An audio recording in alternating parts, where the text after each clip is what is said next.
Hi and welcome back to Infracast. On this episode, we're welcoming back our old friend Chris Tarry to talk about aviation, tourism and the economic restart. We look at a number of things. Number one, we talk about the difference between leisure travel and business travel and why we think leisure and friends and family travel is going to come back so much faster than business travel. Number two, we look at the devastating impact that the grounding of flights and closure at airports has had on tourist economies across the world. Now we do this really specifically looking at three key markets. That's Majorca, the Maldives and Phuket. We explain why aviation is so important to these economies, but we also show that different constraining factors will impact the way that these economies recover. And finally, we set out what we think needs to be done. And that's a blend of pre-departure testing, the vaccine obviously, and health passports.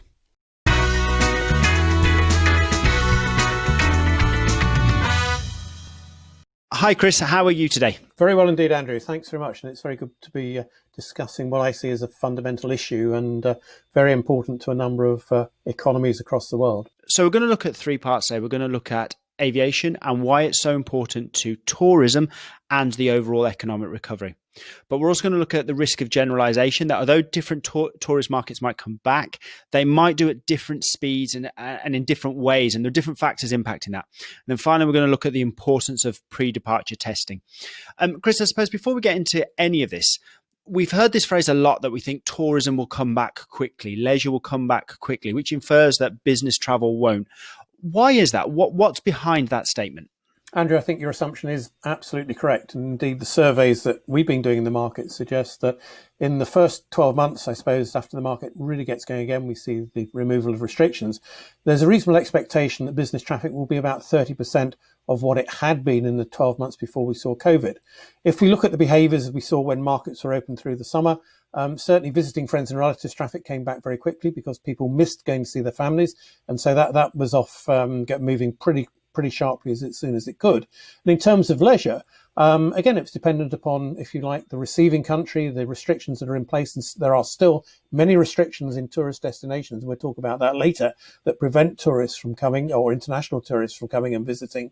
But where we saw tourists come back, yes, we saw some degree of recovery, and it depended and again, the whole range of behaviours across Europe at a destination level. And I think if we look at it into, let's say 2021, where I think there may be a reasonable expectation now that we have news on the vaccine and perhaps an increasing expectation that we're going to have to learn to live with the virus, that we'll see a summer season moving closer to what we would call the norm as before.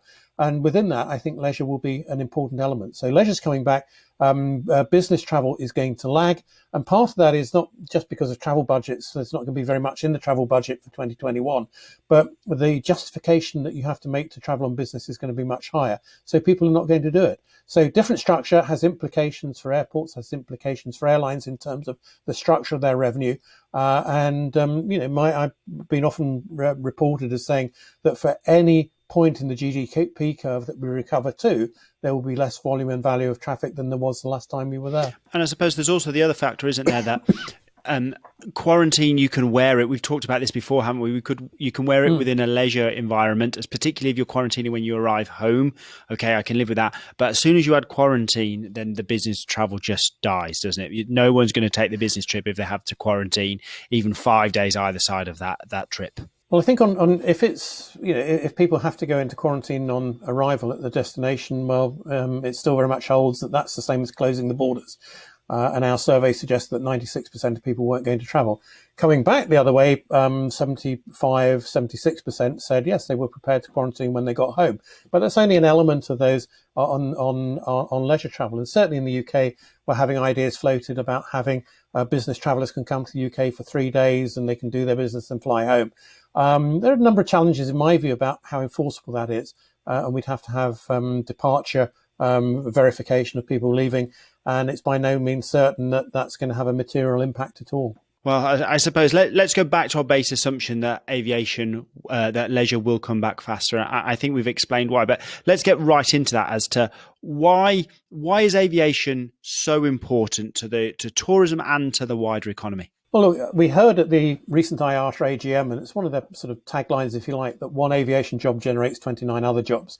And it's not just in the aviation system. So that's airports, it's service providers at airports, those who clean aircraft, refuel aircraft, whatever function there, and all the way through the supply chain for parts of airplanes themselves. But if you look at it from a tourist multiplier effect, that if it's an island economy or indeed a distant economy or a distant destination, then people are only going there by plane. And they are dependent on borders being open, aviation delivering those passenger numbers. The reality is that, in surveys that have been in the past, that probably about 80% of tourists are destination indifferent. They look for a set of attributes. They look for probably the sun, or they look for the sea, and they look for sand, or they might want cultural activities. But to a greater rather than lesser extent, they are slightly indifferent about where they ultimately may go for their destination. But the economic impact is pretty clear. If you take away the delivery mechanism, which is aviation, then none of these benefits will occur. So fundamentally important, even more important if it's an island economy. And we can see from some of the GDP forecasts for 2020 and then into 2021, the impact that the absence of tourism has had on some of these small economies. And if you drill down into bigger economies, the impact it's had on individual regions. And that's not a sort of short-term effect. That will last into 2021 and beyond. Well, let's do exactly that now. We've talked about how important aviation is to tourism and then tourism to the wider economy, so you can see that link. But we talked right at the top, didn't we, that it's very important not to generalize here about that. Leisure and tourism will come back, and they will all come back uniformly. So what have we done here to talk about, to show our listeners and our viewers what we mean by this? Well, Andrew, you're right. We've selected three really island destinations, Phuket, Maldives, and Majorca. And as you mentioned in your introduction, each is where tourism is important to each. But each has a different catchment area. For example, in Majorca, it's mainly European or predominantly European. In Phuket and the Maldives, a different structure of traffic, as we'll show in a minute. So, well, let's drill into each one of them in turn. So, just so for those who are listening to this, we've got three different areas. We've got Majorca, Maldives, and Phuket. They're all tourism economies, but they're all very different. So, for example, Majorca, you have a full range of holiday categories. It's a very seasonal business, and their key market is Europe. At the other end, you've got Phuket, which also has a full range, still a big market, but they have a more continuous level of traffic. But their key areas are China, Russia, or the Asian market. Then in the middle, we've got Maldives, which is probably the most interesting one that we're going to talk about. Much smaller economy, much more reliant on tourism. In fact, it does little else. Very mainly luxurious service offering, and they then also have this continuous season. So let's go into each one of these and see how differently they're going to react and how we think that restart is going to take place. Let's start with Majorca. But what we've seen here is essentially the markets were shut between sort of April, May, and into the very early part of June. And then we saw passenger numbers sort of pick up. That was short-lived in terms of Majorca, because we saw more restrictions come in. And after a very sort of small peak in July and August, it then fell away again into September and October. And using the data from the Spanish sort of hoteliers and Spanish official data sources, it's possible to calculate that in September in 2020, the revenue that hoteliers made in Majorca was probably only about 3% of what they'd made in September 2019. Now, that's unsustainable in a whole range of ways.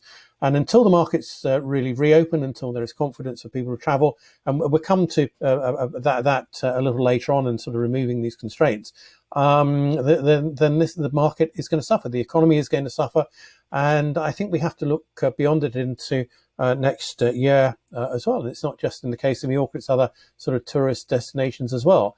That the big hit that's been taken on the revenue side poses some real questions about business failure, and it poses some real questions about the scale of the accommodation that will be available in subsequent years. So it's not just the one-off effect that we've seen now. There could be effects that last for a number of years, given the businesses that were there. And obviously 8-9 months ago, we were hoping for some degree of normality in the summer. That didn't come through, so very little cash, and then difficult winter. Businesses cannot survive forever on no revenue. And a very simple and unfortunate way of when it's gone forever. So we have to consider the ability of the supply side to accommodate the demand in the future after what has been a very, very difficult period this year. We talk about the difficulty that the tourism economy has gone through COVID, but when you see it laid out like this, it really is startling, isn't it? That you had in 2019 29.7 million passengers through the airport. By October of 2020, you were down to 5.6. Just the level 81% reduction in passengers year on year. And then if you look at how that plays out from a monthly perspective, this is probably one of the most seasonal areas that you could ever see. You know, June, July, August, September, the graph just shoots up. Last year they had 4.3 million passengers, this year down to 1.2. You know, trying to recover from that. I suppose when we've looked also at the positives and the negatives of these markets, what's the positive story for Majorca? And then after that, what are they going to have to contend with? What are the problems, aside from the obvious of the damage that COVID has already done? Well, Andrew, I think we sort of have to make the reasonable assumption that, you know, the constraints will be lifted and people will be confident to travel and they will be able to travel next summer. And again, from a sort of destination point of view, it is a popular destination, which the data shows. It's a destination where it's in a known market. And what we're going to see as people begin to travel again or travel more meaningfully is they want to, in terms of their confidence, they will want to go to familiar surroundings. And Majorca ticks all those boxes. It's a near destination. It's something that most people know or they can relate to. So that's very positive. And again, from a weather point of view, yes, that's why people go to Majorca. They go to Spain. They go for the heat. They go to enjoy themselves. And Majorca can provide all of that. And against the background where we think that leisure will recover strongly next year, absent constraints on travel, and with the necessary conditions of whether that's, as we're going to argue, the need, in addition to a vaccine, that testing is in place, then I think it's a market that will recover strongly, as will much of Spain and many other destinations within Europe. May not be back to what they were completely, because there'll be some coming away from the demand side because of impacts on household income, and also there'll be some elements of the market, or some of the capacity will have disappeared from the market as well. I suppose that's the real risk now, isn't it, for Majorca? So and we're making some big assumptions here, but let's say that we assume that we can get testing, we can get vaccine, borders can open up and travel is allowed into 2021. It might be that Majorca actually just rides that wave because it is a seasonal business. And if we're saying like the key markets are May onwards, that might just coincide quite nicely about when we start to see restrictions being lifted in a major way. I suppose that issue around its source market is really the problem, that Majorca relies on Europe, and if the economic shock is tough in Europe, as we think it will be, that might be the factor that pulls the recovery back. That said, it's a value for money destination. You've got low cost carriers going there. If you're a betting man, borders open up, you could see Majorca recover well. Maybe not strongly, but well. I think that's right, Andrew. And I think I may even go a bit further, that it will recover close to its peaks, where the peak will be determined by how much accommodation is on offer. And what we saw this year was, it wasn't, as soon as markets came open, not every hotel was reopened and not every bed that had been available before was available. And we've got to look at the supply side. But in terms of the demand side, I think the demand side will be there. And again, we can talk about hopes and expectations. I think it's a reasonable expectation rather than a hope that as we get to next summer, business will be back close to normal, certainly in the short haul leisure market, from a European perspective. Well, hopefully that's good news for Majorca. Let's move on to the Maldives. So this is a very different market, isn't it? So it's the multiple islands. It's a 300 Maldives islands, but there's the main ones that people go to. Again, when we're looking at the screens here, that we can see the impact of COVID is devastating. So 1.7 million arrivals in 2019. As at September, it was 400,000. This has a much more stable, it's a nicer climate throughout the year, so it's less seasonal, it's much more of a continuous business. And your source markets are very different here. So we're saying that China makes up about 16-17% of the overall arrivals, with India about 10%. So very different from Majorca. What we can see, though, is in the same way that we saw with Majorca, that COVID comes, the airport closes, the drop in bed occupancy is almost like for like. You can almost draw a straight line between the two. So what do we think about the Maldives? Where is that going to go? How quickly is that going to come back? Is it going to be the same as Majorca or slightly different? I think it will be slightly different. And again, if we, as I mentioned in the case of Majorca, and it's again familiarity, and people are somewhat more comfortable closer to home. For the Maldives, although it's a huge generalisation, it's seen as much more a long haul destination, and notwithstanding so everything and the confidence that people have to travel, that the protocols in place, that there's testing, vaccination, and so seen as a low risk area. It's getting over in the mind of passengers' confidence. I think this may certainly from maybe Europe, which is a relatively smaller origin market for the Maldives. I think there may be a slower recovery in the traffic from there. But as we can see, and we can see it in other markets as well, people are looking at how they can open up to Chinese travellers, given the way in which China has recovered from the virus and is seen as a source market where there's a much reduced risk or little risk of having passengers arrive from there. So there are a whole number of factors that come into place. It's not just sort of saying, well, we can open it up. It goes back almost to the point that I'd made several months ago, that if I'm a receiving economy, if I'm a destination, I'm going to want to be pretty certain that I'm not importing the risk to the virus. So it's confidence on the part of that. That's why we've talked about travel corridors in the past. That's why we're talking about how you open markets and what testing you need to be put in place to give that confidence that a passenger arrives and is not just perceived to be COVID-free, but is in fact COVID-free. And that's something that's going to last for a little while yet. It's so we're in slightly different places. You're in the UK and I'm in the Middle East. So the Maldives is actually seen as one of those short hop destinations that you can go to. And historically, it was for the weekend or a long weekend. I think you can absolutely see the demand over here to travel there.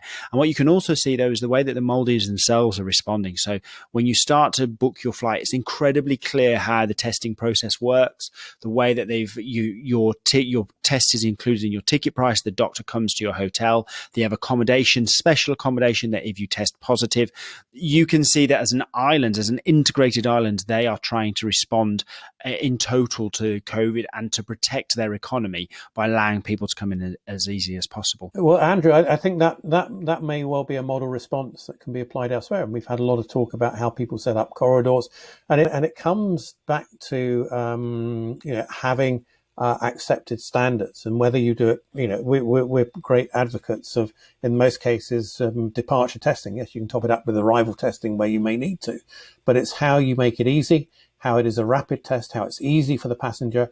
It's not seen as some significant additional cost, and indeed other markets in the world are sort of doing that. We can see with airlines again in the UAE and Emirates, and its way of bringing testing into the fore, and also destinations within Dubai where yes, you'd have a COVID test, but you then get a resort credit to effectively get that money back that you had to spend on the test to make sure that you were COVID-free and okay to travel. So if that's the Maldives, we talked about Phuket. Let's go into a little bit more detail on Phuket. So again, a different type of tourist economy.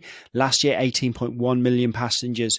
This year down to 4.4. So we have this familiar story, and you can see from a monthly perspective, it's slightly flatter, that it's less seasonal. And we can see that when restrictions were lifted in the June, July and August, we did see an immediate kind of bump to where tourist numbers came back, and then it got cut down again. Similar markets again. So we're looking at China, Russia, India, Australia, and South Korea as their key markets. But they have a very different international and domestic tourism market. What's going on in Phuket? Well, Andrew, we chose Phuket because of a degree of domestic tourism, and it was obvious. It's obvious from the data here. And as you mentioned, what we've seen is nothing in April and May, basically June a recovery, but it's only a domestic recovery in June. And if we look at the revenue to date from tourism for the 9 months of the year, the latest data is up to the end of September, then it appears that tourist spend in Phuket is about 3% of what it was in the previous year. And that's against a background where we have seen Obviously the Thai borders shut to international passengers. There's talk about them beginning to be opened in some sort of way. And indeed, there's sort of been looking at how you can open the market to China. But the general sort of view at the present time, and coming up to December 2020, is it's not going to be until we get into 2021 that the borders will be opened. But again, it's a different structure of traffic. It is less dependent on traffic from Northern Europe, and we're looking at other countries as well, providing that, where China is a major market. But it's exactly the same effects. It's a tourism economy which is dependent upon international traffic. And again, for the reasons that the Thai government has chosen, they've closed the borders. When the borders open, yes, you may. It's quite likely you're going to have to demonstrate that you are COVID-free to be able to arrive and be landed. And it's exactly the same issues. And to this, it is the international market that provides the majority of tourist revenue and accounts for over 3/4 of the number of tourists. So about 73% of the tourists and 88% of the revenue on an annual basis on a normal year. And so if we had to start to draw some broad conclusions between the three case studies that we've picked, would we be right in saying that Phuket is probably the market we would expect, assuming borders open and we can travel again? Let's put that as a base assumption. But we'd expect to see Phuket come back fastest, probably because it's got its international, its domestic markets, but also who those international travelers are. So China, which is apparently handling COVID well, but also Australia in particular, South Korea, places that seem to have a handle on COVID. These are their key markets. We would expect them to come back very quickly. If we can get a handle on testing, you would expect to see Majorca come back as the summer season comes through. And then I suppose the one that is slightly lesser known as the Maldives, and that's really because of the nature of the tourist traveller and when we think they might be more confident to actually spend that additional cash as well, because that's a really luxury holiday. Maybe that's the right ranking. Maybe we're right, maybe we're wrong, but it feels as if if you're a betting man, that's how you would pick these markets.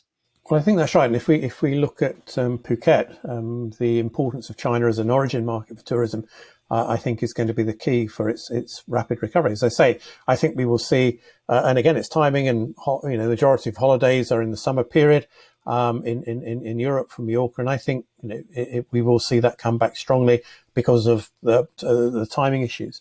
For Phuket, yes, it's more a year-round destination apart from a couple of months. But with China as the key origin market, I think it's well placed. I think we have to sort of caution against Australia, although Australia is an important source market. The current view is that Australia is going to remain closed, its borders are going to remain closed for a while, which has implications for people leaving Australia and trying to come back in. So, some changes need to be there for that to come back as a source market.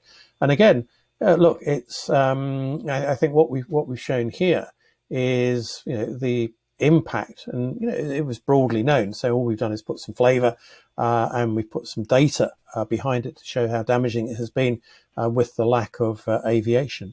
And drawing it to a conclusion, I suppose, is what needs to change to open these markets and make them flow more rapidly once we've had border restrictions now removed. We cannot predict when border restrictions are going to be lifted. But I say my sort of working hypothesis, I suppose, is that, and I don't think I'm alone in this view, is that as we begin as we approach the IATA summer season, which is the very end of March next year, then we will see things beginning. A recognition that with the vaccine, yes, we won't have had. The vaccination programs will have started, but it's a recognition that we will have to begin to live with the virus in the way that we've lived with SARS, we've lived with other viruses in the past. But I think there are going to be a number of other necessary, and perhaps as economists might say, sufficient conditions that need to be satisfied. And here, testing, even with a vaccine, testing, I think, is going to be important, and it's going to be departure testing, because if you do departure testing, you are preventing that threat getting on the aeroplane. And you can sort of demonstrate to whomever you need to that you have prevented that risk. So you look at the two combinations, and again, one of the big things at the IATA AGM recently was of the health passport, that you could demonstrate that you were free, you were able to travel. Now, to my mind, this takes me back to when I used to travel a lot, and I used to have a yellow piece of paper in my passport which showed I had had vaccinations for a number of diseases, and therefore I was sort of okay from my own point of view to go to a number of countries. And this is, in my sort of simple view, a pretty much an up-to-date version of that in an electronic way. In work I'm doing with other groups, we've looked at how you can incorporate it almost in the PNR reference. You can do it almost like an ESTA, so it's a reference. So you arrive at the airport and they look at your passport, or they swipe whatever it may be, whatever document, or you log in or check in, that you are seen to be in a group which is fit to fly, if you want to call it that, because you are seen to be COVID-free or you've been vaccinated. So, we're looking with the positive news of the vaccine. We have to be realistic about the time it's going to take for mass vaccination programs to be accomplished.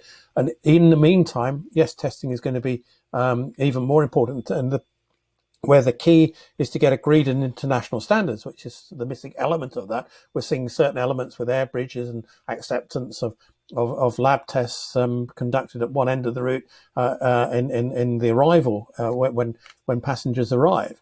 But that's, I think, got to be the focus, and that will begin as another important step to unlock the leisure market, which is going to be the key in volume terms for the recovery of the industry, certainly over the next 12 months. Chris, it's been a fascinating chat. And then just as we close out, let's just recap where we got to. So we're saying that aviation is the driver to the recovery of the tourism economy and the wider economic recovery as a whole, because tourism plays such a fundamental part in the wider economic recovery. However, as we looked at Majorca, we looked at the Maldives, and we looked at Phuket, the risk of generalization is great. You have to understand the specific tourist market you are looking at and why you're looking at, and the factors that impact that. And then finally, I think our final point was the vaccine is brilliant, and that is the long-term solution to this disease. But the short-term way to get borders reopened and to get the recovery started, we firmly in the camp of that is pre-departure testing. That is the thing that we can standardize internationally, and that is the thing that gets people confidence back onto planes and gets them flying again. Andrew, I think that's right. We again with tourism, not for every country is tourism important, but for a number of economies, it is fundamentally important, and aviation is the key to it. But more broadly, if we look at aviation and need to get it going again, it has a huge societal and economic benefit. And we sort of know what we've missed over the last sort of 8-9 months, and we look as though we're going to miss that until it really begins to get going again. And if we look at it in a very sort of simple way, and this is revenue that's gone. If we take a view that and forecast and look at the amount of revenue, previous forecasts up to say 2024 for the airline industry, and compare them with what I think are my reasonable forecasts now, then it looks as though the industry over that period of time, compared to previous forecasts, will have lost about $1.7 trillion of revenue. And we can look at the economic benefit associated with that and the multiplier effects that set up. So if we look at it from a sort of total economic impact, that comes up to about twice the size of the German economy. What we have to do is begin to recover some of that and make sure it's not gone forever. And therein lies the challenge. You've got to start somewhere. And I think testing combined with a vaccine and the return of more normal behaviour is obviously fundamental. Well, Chris, I suppose we'll be here keeping to post our videos, keeping the subscribers and the viewers and the listeners up to date in the latest aviation news and about how we can tackle what seems to be right now an insurmountable challenge. But with the introduction of the testing, with the introduction of the vaccine, hopefully we might be at least at the beginning of the end. Chris, it was a pleasure to talk to you again, and I'll see you next time. Thank you very much, Andrew.